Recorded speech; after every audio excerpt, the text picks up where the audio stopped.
I hope you all are fine, and I'm Natasha, and welcome back. So today we're gonna do a new chapter, a new subject, and a new topic. That's really cool. Okay, so we're gonna start maths. So we're gonna start the topics and the chapters of maths. So our first chapter is sets. So our chapter is sets, subject is maths, and subject is mathematics, and our topics are mainly going to be about sets. Okay, so in our today's video we're just gonna discuss all about sets. We're just mainly gonna do the introduction. Okay, so we'll be like covering some few questions like what are sets, what are they used for, and how we can use them. Okay, so first of all, I want to tell you something about sets. Okay, some main things, some main informations about sets. Okay, so first of all is the set. Set actually serves as a fundamental part of the present day mathematics, as you can see, and we'll be seeing sets in like almost every branch of mathematics, and that's really true. Okay, so this is how we can say that sets are really important in mathematics. So we're not gonna just leave it like this. So we're gonna discuss about it. We're gonna understand all about sets. Okay, so let's get started. So first question is, what are sets? Okay, so mainly sets are used to define the concepts of relations and functions. Got it? So you'll be like wondering, what are relations and functions? Okay, no problem. So relations and functions. Actually, we'll be discussing relations and functions in our next chapter, okay? And in maths. But it's in next chapter, okay? Well, so for now, let's just discuss about sets so that we can move on to our next chapter, and that is relations and functions. The name of the chapter is actually relations and functions. So, first of all, to move on to our relations and function, we're gonna understand all about sets. So that's how we can just continue, and then we can just study about relations and functions and so on. Okay, so as I told you that sets are used to define the concepts of relations and functions, so we have to actually study sets. And as I told you that sets is really important, it's really important in mathematics. So we're not gonna just leave it like this. We're gonna do this question. We're gonna do this topic. Okay, so actually sets was developed by a German mathematician, and his name is German Cantor. Okay, so what sets are developed by a German mathematician? So mainly set was developed by a German mathematician, and he was George Cantor. Okay, so I think you have heard about him, and if not, then that doesn't matter. But mainly I'm just as I told you that I'm going to tell you some information about sets. So that's all. And how did he find sets? How did he find all about sets? So actually he was working on problems on trigonometric series, and he just encountered sets. He first encountered sets while working on problems on trigonometric series. And that's how we can say that. So that's how we find out about sets. Okay, so that's kind of really big. That's really okay. So that's kind of gonna that's really gonna be like really really really cool and interesting. So let's start. Okay, so today, as I told you that we're gonna just start with the introduction of this chapter. So let me just write the main heading that we're gonna do the introduction. Okay, so let me just write introduction.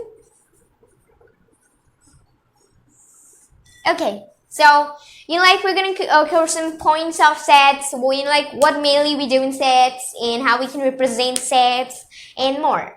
And yeah, actually there are also there are types of sets. There are many types of sets, and there are also methods to represent sets. So we're gonna just discuss about all these things in any other time, okay? But for now, let's just do the introduction. Okay, so as I told you that sets are really important, so we're gonna discuss about it and what are sets, as I've told you. So how we can use it, and so actually we'll be having in our present day, in everyday life, we see a following, we see a couple of collection of objects of a particular kind, isn't it? Just let me tell you that we use this sentence, we use these words, isn't it? Like a crowd of people, or herd of elephants, or like many more. So these are like collections of objects. And suppose we have a crowd of people. Okay. So in the crowd of people, they're only humans. Okay, they're only humans. So we can say that the crowd of people is the set, and in their elements. So actually, elements are we can call them elements, objects, and members also.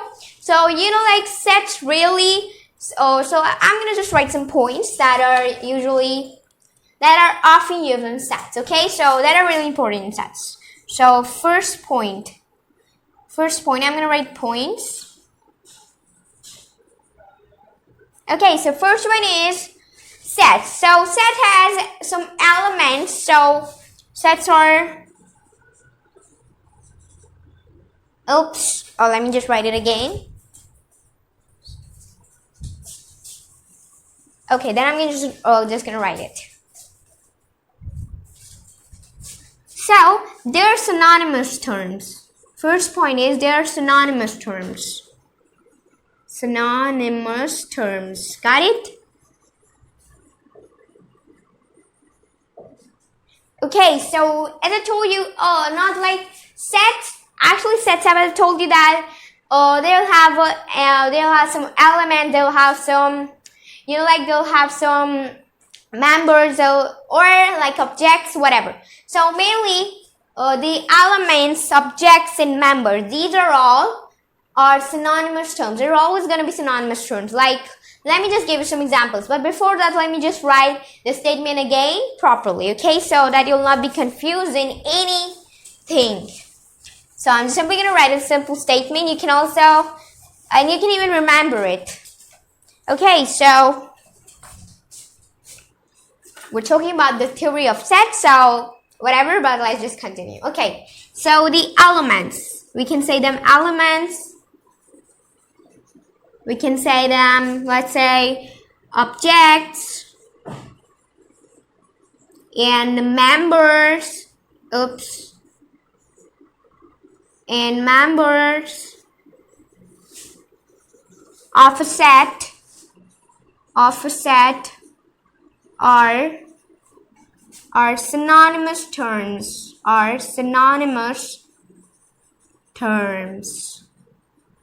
okay?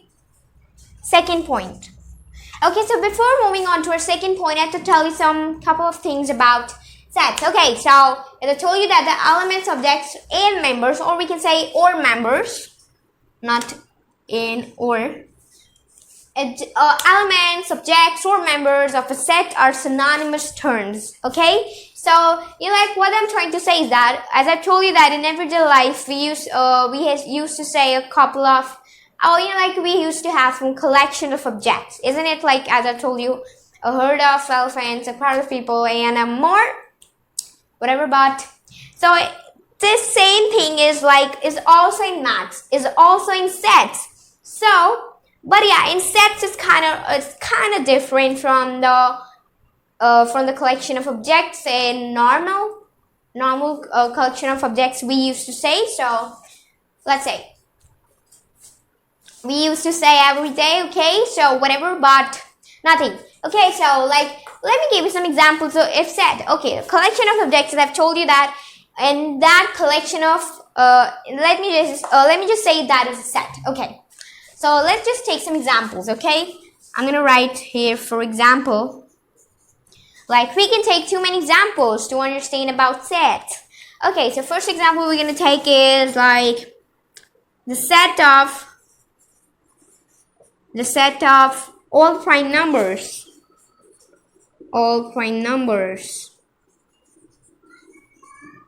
Okay, so the set of all prime numbers. So in prime numbers. Oh yeah, wait, let me just check the camera. Is it okay or not?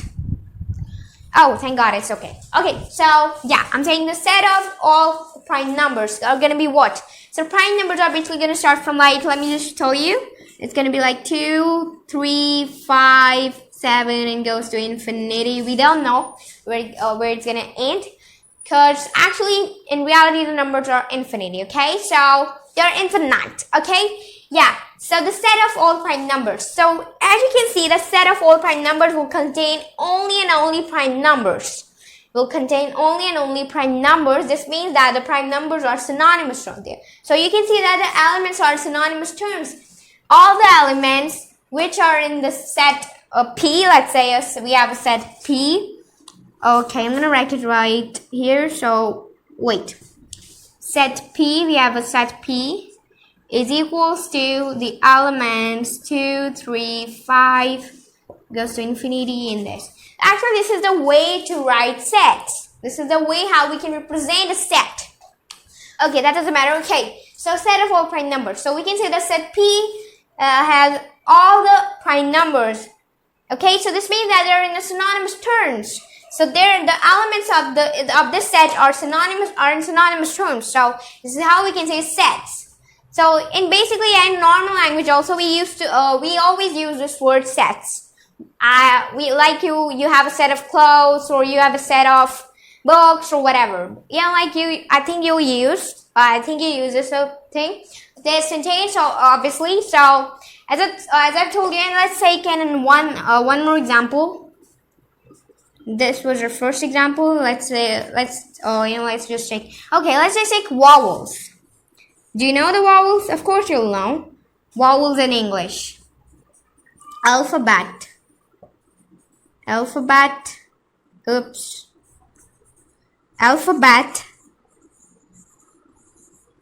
Namely what? Let's say A, E, I, O, U. Isn't it? Whatever. Okay, so vowels in English alphabet.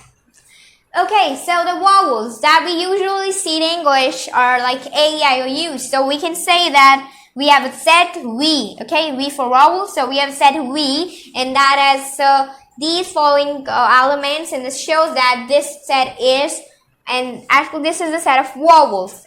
It contains all vowels that are in English, that are used in English.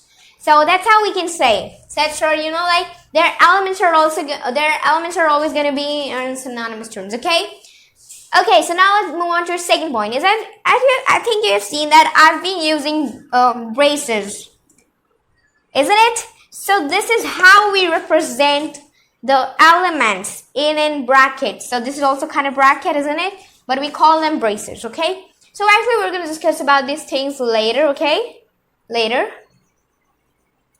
Oh, but yeah, for now, one more thing I've just noticed that I've just written the sets in capital letters, isn't it?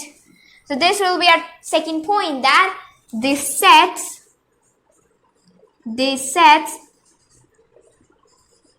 are usually represented by capital letters. Like you can take any alphabet you want, like from A to Z. The sets are usually represented by capital letters. Like, let me say, you can say A, B, but in capital, always use in capital. A, B, C, X, Y, and Z, and more. Okay, that's your choice. So I'm just gonna write it. And etc. Okay, and so our third point. So always remember to use always remember that we're always gonna represent those sets by capital letters. Okay, and you can select any alphabet, like from A to Z, any one of them. Okay, so our third point is now this one. Okay, so if we're gonna talk about the alphabets, so our alphabets are usually, you can see that I've just write all the elements in small letters, isn't it? Lowercase letter. Okay, so this is how the third point you have to remember in sets is that the elements of a set are represented, like they're usually represented by small letters, like, you can say small a, small b, small c, and anyone, okay? Like a, comma, b, c, x, y, and z, etc. Okay, so after these were some points that we've discussed.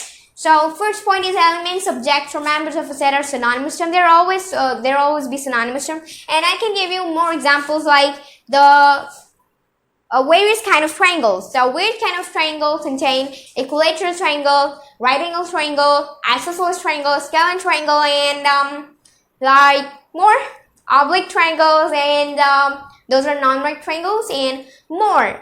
So there are actually various kind of triangles. So this is an also example of set. So, and yeah, we have a small definition that we shall say that set is a well-defined collection. So set is a well-defined collection of objects. Okay, isn't it? Let me just tell you once again. But nothing. Okay, yeah. So you can sometimes say that set is a well-defined collection of objects. So let me just write the definition. What is it? It is, we shall, but remember that not always it is true. We shall say that a set is a well-defined